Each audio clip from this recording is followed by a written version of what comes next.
शिक्षा किसी भी समाज के लिए उतनी ही ज़रूरी है जितना कि आज हमें जीवित रहने के लिए हमें सांस लेना आवश्यक है। उतना ही ज़रूरी है कि आप लोग एजुकेटेड हों। इसी को लेकर एक शिक्षा महाकुंभ का आयोजन किया जा रहा है और हमारे साथ हैं इसरो के साइंटिस्ट हैं, इंडियन स्पेस रिसर्च ऑर्गेनाइजेशन के डॉक्टर सुदेश। इनसे बात करते हैं। सर नमस्कार जी। जी नमस्ते। सुदेश जी, ये शिक्षा महाकुंभ जो होने जा रहा है, इसका बेसिकली मकसद क्या है? कहा जाता है जी अगर किसी समाज को तरक्की करनी है तो भी एजुकेशन, बर्बादी तो उसकी एजुकेशन छीन ली जाए, तो ये क्या है पूरा आपका कार्यक्रम? तो कैसे आपके ये मन में आया? जी, ये जो शिक्षा का महाकुंभ आयोजित होने जा रहा है पंजाब की पावन धरती पर 9 से 11 जून को एनआईटी जालंधर के प्रांगण में, इसका जो मुख्य उद्देश्य है वो ये है कि जो हमारा प्राचीन काल में जो गुरुकुल पद्धति थी उसको कैसे जीवांत किया जा सके, क्योंकि वो कौशल युक्त थी, वो एक वैज्ञानिक उसका आधार था। दूसरा इसका मुख्य उद्देश्य है कि जो कौशल है वो विद्यालय तक जाए। अगर कोई बच्चा 6th के बाद पढ़ाई छोड़ता है तो वो बेरोजगार ना बने, उसके पास कोई ना कोई कौशल रहे। चाहे वो 10वीं के बाद पढ़ाई छोड़े तो भी वो किसी न किसी कौशल में पारंगत हो। पहले ऐसा ही था। हमारे यहाँ पे जो हमारी सोसाइटी थी, हमारा जो समाज था वो कौशल आधारित ही था। जो लेदर टेक्नोलॉजी हमारे यहाँ पे कितनी उच्च श्रेणी की थी, यहाँ पे जो हमारी टेक्सटाइल इंडस्ट्री थी वो बड़ी उच्च श्रेणी की थी, मेटलर्जी यहाँ पे बहुत अच्छी थी। तो वो ऐसा नहीं था कि यूनिवर्सिटी में ही जाके उनको वो डिग्री मिलती थी, वो कौशल युक्त होती थी। बचपन से ही उनको गांव के अंदर, गुरुकुलों के अंदर उनको वो छोटी उम्र में वो एक्सपर्ट बन जाते थे। तो कौशल युक्त स्कूली शिक्षा हो। तीसरा इसका मुख्य उद्देश्य है कि जो हमारे उच्च शिक्षा संस्थान है, जैसे आपके अमृतसर में IIM अमृतसर है, ये जो संस्थान है ये कुछ बच्चों के लिए ना रह के संपूर्ण समाज के लिए एक बड़े भाई की भूमिका में आए। कैसे इनको स्कूली शिक्षा के साथ इंटीग्रेट किया जा सकता है, इस पे माहौल बने, चिंतन मंथन हो। और जो हमारी जो शिक्षा है हमारे देश में वो प्रांत का विषय है, स्टेट का विषय है, उसको एक नेशनल विषय कैसे बनाया जा सके, क्योंकि बहुत सारे प्रांतों में बड़ी अच्छी अच्छी प्रैक्टिसेस होती हैं, उनको दूसरे प्रांतों तक कैसे पहुंचाया जाए। तो इन सभी बिंदुओं को लेकर ये शिक्षा महाकुंभ आयोजित होने जा रहा है। सुदेश जी, देखिए शिक्षा बहुत महंगी हो चुकी है। देखिए आम बेसिकली तो फंडामेंटल राइट है हर भारत के हर एक नागरिक का कि शिक्षा उसको मिलनी चाहिए। तो जिस हिसाब से शिक्षा महंगी होती जा रही है, पहले एजुकेशन मतलब उसको बहुत सारे स्कूल ऐसे हैं कि उसको जब नर्सरी में एडमिशन लेना है तो बहुत सारी डोनेशन, फिर उसके बाद हायर स्कूल, फिर उसके बाद हायर स्टडीज़।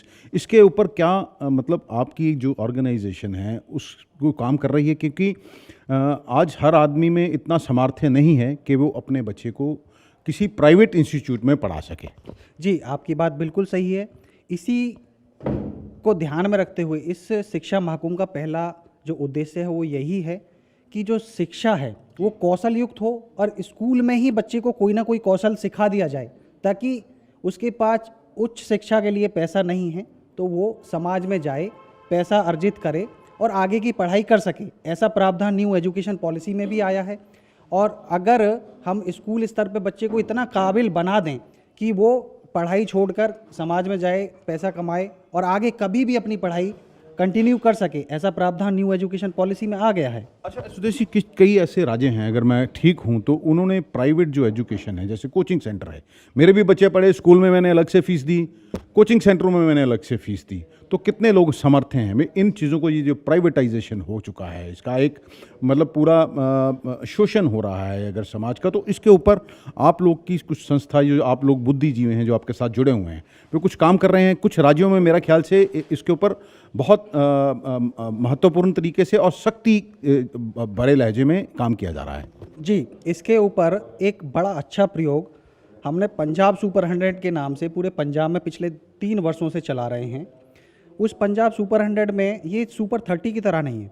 इसमें 5वीं क्लास से बच्चों को सेलेक्ट किया जाता है और निःशुल्क उनको पढ़ाया जाता है और उन लोगों के द्वारा पढ़ाया जाता है जो मेरे तरह के साइंटिस्ट, प्रोफेसर, डॉक्टर्स, इंजीनियर्स, इस तरह के जो प्रोफेशनल्स हैं जिन्होंने उन एग्ज़ाम्स को दिया है, जिनकी ये कोचिंग सेंटर जो बाज़ारों समाज में मार्केट बन गई है, वो तैयारी हम निःशुल्क पंजाब सुपर 100 के माध्यम से कर रहे हैं। और एक और बड़ा प्रयास कि पूरे देश में, इवन हमारे देखा जाए तो पूरे विश्व में आज जैसा माहौल है शिक्षा का, कि यूएसए में छोटा बच्चा आता है गन लेके शूटिंग कर देता है, तो वो कोई सस्टेनेबल शिक्षा नहीं है। तो सारा दुनिया देश हमारे देश की तरफ देख रहा है, तो उसके लिए विद्या भारती ने एक सर्वत्र नाम से एक एप्लीकेशन डेवलप की है और आने वाले कुछ समय में पंजाब के बाहर और पूरे विश्व में उस एप्लीकेशन के माध्यम से हम शिक्षा के हर आयाम को फ्री 24/7 365 डेज उपलब्ध कराने जा रहे हैं। उसकी योजना पूरी तरह से विद्या भारती कर रही है। देखिए, हमें सुपर 100 आपने पंजाब में किया है, तो सुपर 100 हर ज़िले में इसका मतलब क्यों नहीं? क्यों हर ज़िले में बच्चे हैं, तो पंजाब में तो 100 बच्चा बहुत कम है, तो उनको हायर एजुकेशन, देखिए आजकल कंपटीशन, मान लीजिए कोई बच्चा हायर एजुकेशन ले भी देता है तो उसको कंपटीशन के लिए बहुत सारा पैसा, दिल्ली में यहाँ से बहुत सारे कोचिंग सेंटर वहाँ पर खुले हुए हैं।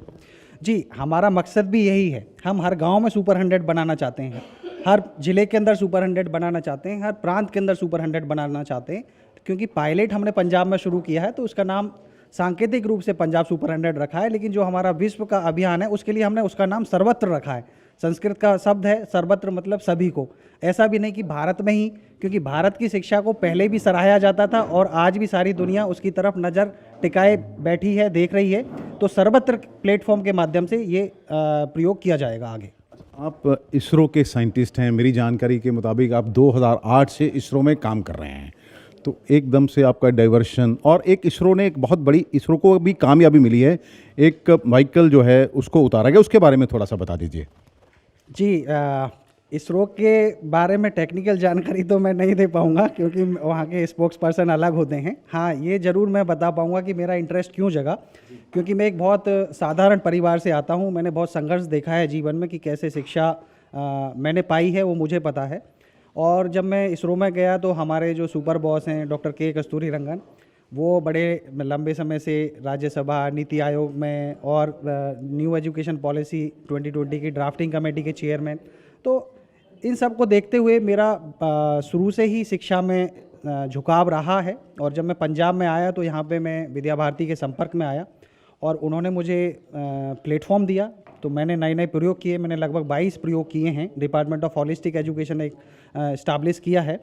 तो उन प्रयोगों के माध्यम से शिक्षा को कैसे अंतिम व्यक्ति तक पहुंचाया जा सके, सुगम बनाया जा सके, कौशल युक्त बनाया जा सके, उस दिशा में मैं प्रयास कर रहा हूं। और ये मेरा व्यक्तिगत रुचि है और मैं इसको अंत तक करूंगा। और अभी मैं अवकाश के लिए भी अर्जी डाली है कि मुझे 3 साल के लिए छुट्टी मिल जाए, तो मैं पूर्णतः 3 साल इस अभियान में दे सकूं। एक इसरो के साइंटिस्ट हुए हैं नंबी नारायण, उनके ऊपर आरोप लगते हैं कि उन्होंने कुछ स्पेस का बेच दिया, कुछ डाटा, लेकिन बाद में सरकार को अपनी गलती का एहसास होता है तो उसके ऊपर पिक्चर भी बनी। जब ऐसी एक साइंटिस्ट को बातें सुनने को मिलती हैं तो क्या बीतती है? यकीनन, क्योंकि मैं तो वहाँ रहा हूँ, त्रिवेंद्रम में 9 साल रहा हूँ, तो मैंने देखा है कि कैसे लोग इस तरह की बातें करते थे। तो मैं बहुत ज़्यादा टेक्निकलिटी में तो नहीं जाना चाहूँगा, क्योंकि कोर्ट ने उनको हर तरह के आरोपों से विमुक्त किया है। भारत सरकार ने उनको अवार्ड भी दिया है और नवाजा गया है, और उनको उनके ऊपर मूवी भी बनी है। सारा समाज जानता है कि सच्चाई क्या है। पर एज ए साइंटिस्ट यकीनन बड़ा दुख होता है जब इस तरह के आरोपों में बिना किसी समस्या के व्यक्ति को घेरा जाता है, तो बहुत दुख होता है। और उनके परिवार ने उनको सपोर्ट किया, वो यहाँ तक पहुँचे। और नहीं तो कोई और व्यक्ति होता तो कई बार व्यक्ति डिप्रेशन में चला जाता है, सुसाइड कर लेता है। बट मैं उनको सल्यूट करता हूँ, हमारे पूर्वज होने के नाते इसरो में, तो वो यकीनन एक महान आत्मा है। इसरो 2 रॉकेट बनाने के करीब है, मैंने ऐसा पढ़ा है। एक ये बात, और दूसरा, आप पंजाब के लोगों को क्या संदेश देना चाहते हैं? जी, इसरो के बहुत सारे प्रयोग चल रहे हैं, उनके बारे में फिर से आपको कहना चाहूँगा कि मैं नहीं बता पाऊँगा, क्योंकि हमारे स्पोक्स पर्सन अलग होते हैं, वही सारी जानकारियाँ देते हैं। बाकी बहुत सारे प्रयोग चल रहे हैं। बाकी ये खबर छप चुकी है जो मैं सवाल आपसे पूछ रहा हूँ। जी, फिर भी मैं नहीं बताऊँगा। लेकिन पंजाब के लोगों को मैं मैसेज देना चाहूँगा कि पंजाब वेदों की धरती रही है। पंजाब शिक्षा के क्षेत्र में अच्छा रहा है शुरू से और बहुत कुछ कर सकता है। यहाँ की ज़मीन फर्टाइल है। यहाँ के नौजवानों से मैं आग्रह करूँगा कि वो कृषि में ज़्यादा अपॉर्चुनिटी देखें। कृषि सिर्फ फार्मिंग ही नहीं है, एग्रीकल्चर डिराइव्ड सोसाइटी हमारी रही है, agriculture derived industry based society हमारी रही है। तो नए नए प्रयोग करें, चाहे एग्रोटेक में जाएं, एग्रोप्रेन्योर एक नया आयाम बना है, एग्रीकल्चर प्रोड्यूस को बेचने के लिए अगर कोई आईटी में जाना चाहता है तो उसको एग्रीकल्चर से जोड़ें, अगर रिसर्च करना है तो एग्रीकल्चरल रिसर्च करें, एग्रीकल्चर ड्राइव्ड इंडस्ट्रीज़ जो हैं उन पर रिसर्च करें, अगर एंटरप्रेन्योर बनना है तो भी उसमें जाएं। तो मैं यही संदेश देना। अरे जी देखिए, सवाल तो वैसे बहुत सारे हैं। देखिए आपने जैसे कहा कि युवा उसमें, किसान जो है आजकल फार्मर का बेटा, देखिए आप अगर इंजीनियर हैं तो आप चाहेंगे मेरा बेटा इंजीनियर बन जाए या डॉक्टर बन जाए। किसान नहीं चाहता कि एग्रीकल्चर की पढ़ाई करे और वो नई नई तकनीकें सीखे, ताकि देखिए हमारी जो एग्रीकल्चर है, पेस्टिसाइड इंसेक्टिसाइड ने उसको बर्बाद कर दिया। हमारी ज़मीन जो है उसकी फर्टिलाइजेशन क्या है, पानी जहरीला हो गया, हवा जहरीली हो गई, जो हम खाते हैं वो जहरीला हो गया, सारी चीज़ें। इन चीज़ों को लेकर भी आपके पास कोई कंस्ट्रक्टिव प्लान है? जी बिल्कुल है। मैं एक किसान परिवार से ही आता हूँ और मैं जब लोगों को किसानी के ऊपर लेक्चर देता था तो लोग बोलते थे कि आपको पता नहीं है किसानी में कितना घाटा होता है। तो फिर मैंने एक अपना फार्म डेवलप किया है ग्रेटर नोएडा में, जहाँ पे हम नूतन प्रयोग करते हैं। हमारा जो फार्म है वो जीरो बजट नेचुरल फार्मिंग होती है। सिर्फ पैकेजिंग मटेरियल फार्म पे आता है, उसके अलावा वहाँ पे ना कोई खाद आता है, ना कोई बीज आता है, ना कोई पेस्टिसाइड आता है। सारा का सारा हम गाय हमने रखी हुई हैं, गाय बेस्ड काओ बेस्ड एग्रीकल्चर है और बहुत प्रॉफिटेबल है। जैसे मैं आपको बताऊं कि हमारा जो घी है वो 6,150 रुपये किलो बिकता है और 3-4 महीने वेटिंग में रहता है। ऐसा भी नहीं है, मार्केट है, यकीनन मार्केट है। लोग अगर माल को अच्छे से बनाएं, अच्छे से प्रेजेंट करें और लोगों को जोड़ें। हमने एक मॉडल विकसित किया है। हम अपना जो सामान है किसी भी प्लेटफॉर्म पर नहीं बेचते हैं, ना किसी स्टोर में बेचते हैं और ना ही हम किसी ऑनलाइन प्लेटफॉर्म पर रखते हैं। हमने 29 फैमिलीज़ को अपने फार्म से जोड़ा हुआ है। वही परिवार हमारे यहाँ से कॉन्ट्रैक्ट फार्मिंग हम करते हैं। उनको जो चाहिए होता है वो हम प्रोड्यूस करते हैं और नई नई चीज़ें प्रोड्यूस करते हैं, जैसे काला गेहूँ, काली अदरक, काले चावल, इस तरह के जो मिलेट्स, गाय के घी, इस तरह के प्रोड्यूस हम बनाते हैं। Would pressed, cold press oil. तो ऐसे प्रयोग अगर हम करें, मैं ये चाहूँगा कि जो मेरे जैसे पढ़े लिखे भी हैं, ऑफिसर रैंक में हैं, वो लोग खेती से जुड़ें। अगर वो खेती से जुड़ेंगे ना, मैं जैसे कई कॉलेजेस में जाता हूँ, देखता हूँ, पूछता हूँ कि भाई आपको क्या बनना है, तो कोई बिरला होता, लाखों में एक बच्चा बोलता है, वो भी किसी गांव के स्कूल में जाता हूँ तो कि मैं किसान बनूंगा, फार्मिंग करूंगा, नहीं तो कोई बोलता ही नहीं है। क्योंकि किसानों को ना इस तरह से समाज में प्रोजेक्ट किया गया है कि आप कैलेंडर भी देखो, पीछे मोदी जी ने भी कहा था कि वो किसान ऐसा, उसको दीनहीन दिखा देते हैं। तो छोटा बच्चा है वो देखेगा अरे किसान तो दीनहीन होता है, तो कोई दीनहीन क्यों बनना चाहेगा? किसान को अगर आपको प्रोजेक्ट करना है तो कोई बढ़िया सा ट्रैक्टर हो, गाड़ी हो और उसमें मूछे ऊँचे, तो लोगों को लगेगा हाँ मुझे किसान बनना है। तो उसको दीनहीनता से दूर निकालना है और ऐसे नए नए प्रयोग करने होंगे। और जो ऑफिसर हैं, मैं चाहूँगा वो 2-2 फ्लैट्स रखते हैं, 2-2 कोठियाँ रखते हैं, मैं चाहूँगा कि एक 5 एकड़ का एक फार्म भी रख लें और उस फार्म पे 2-4 लोगों को रखें और उसको मतलब कि जो शहर के लोग हैं उनको उससे जोड़ें। तो धन्यवाद हमारे साथ बात करने के लिए। बातें तो बहुत हैं, इसरो के साइंटिस्ट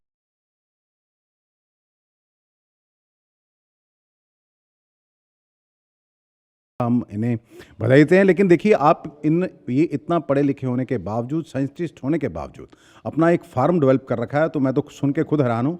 6,000 रुपये किलो में ये घी बेचते हैं और कॉन्ट्रैक्ट फार्मिंग करते हैं। किसानों के लिए भी ये एक बहुत बड़ा संदेश है, क्योंकि किसानी घाटे का सौदा नहीं है, लेकिन हमें उसकी तकनीकों को बदलना होगा।